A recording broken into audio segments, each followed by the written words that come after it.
छह मुहर्रमुल हराम का मरकजी मातमी जुलूस इमाम बारगाह इमामिया से बरामद हुआ। अलम और ताबूत का यह मरकजी मातमी जुलूस अपने रिवायती रास्तों पर गामजन रहा। जुलूस में मारूफ नोआ खां, फैसल अब्बास और अली रज़ा अपने साथियों के हमरा नोआ खानी कर रहे थे। जुलूस में अज़ादारान हुसैन सीना को भी करते रहे। जुलूस की सिक्योरिटी के लिए पुलिस की नफरी भी मौजूद थी, जिसकी क़यादत SHO थाना सिटी आसिफ शहजाद कर रहे थे। ट्रैफिक की रवानी को कंट्रोल करने के लिए ट्रैफिक वार्डन नदीम अंजुम और अजीम खावर भी ड्यूटी पर मौजूद थे।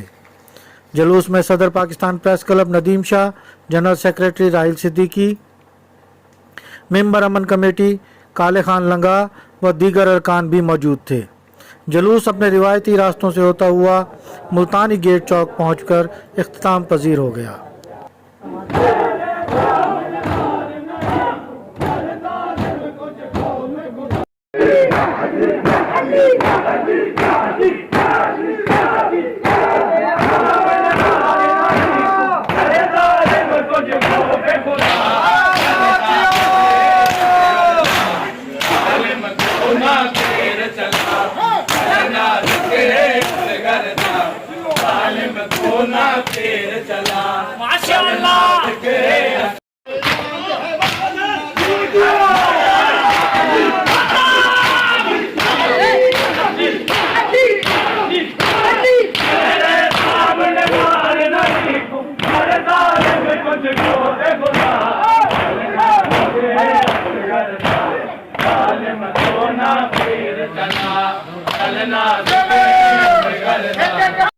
क्यों तीर मरे न जो मासूम के जुल्म करे न, का क्यों तीर मरे।